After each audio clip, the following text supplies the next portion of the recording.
গুরু নানকের জন্মদিনে ডানলপের গুরুদুয়ারাতে পালিত হলো এক বিশেষ অনুষ্ঠান। এদিনের অনুষ্ঠানে উপস্থিত ছিলেন সব ধর্মের মানুষজন। এক অনন্য সাম্প্রদায়িক নজির গড়লেন তারা। এদিনের অনুষ্ঠানে উপস্থিত ছিলেন ক্রীড়া প্রশাসক বাবুন বন্দ্যোপাধ্যায়। এদিন গুরু নানকের জন্মদিন উপলক্ষে খোলা হয় লঙ্গরখানা, যেখানে অসংখ্য মানুষ এদিন খাবার খেয়েছিলেন। খুব ভালো লাগছে। ডানলপ গুরুদ্বারে এসে আমি অভিভূত।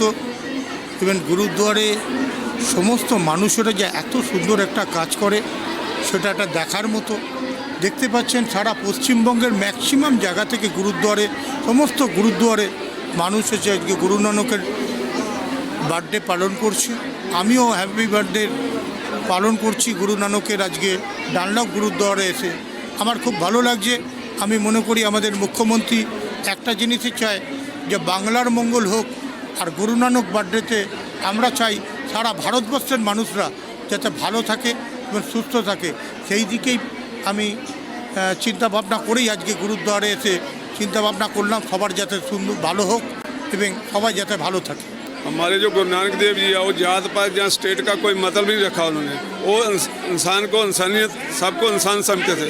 सबका खाना पीना और सबको लिए लंगर की जो प्रथा चाहिए गुरु नानक देव जी ने चलाई है। इसमें कोई हिंदू मुसलमान का और कोई वितकरा नहीं किया। हम लोग को मिल बैठ के अपना अपना धर्म में, जो भी अपना धर्म है, जो हिंदू है तो हिंदू धर्म में पक्का रहना चाहिए, जो मुसलमान मुस्लिम में पक्का रहना चाहिए, जो सिख है सिख को रहना चाहिए।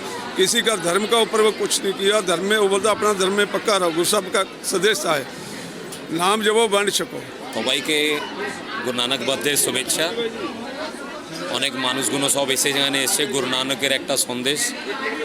গুরু নানক দেবজি বলেছিলেন কি সব সময় নিজের মাথা থেকে অহংকার বার করে দিয়ে মানুষের সেবা করুন।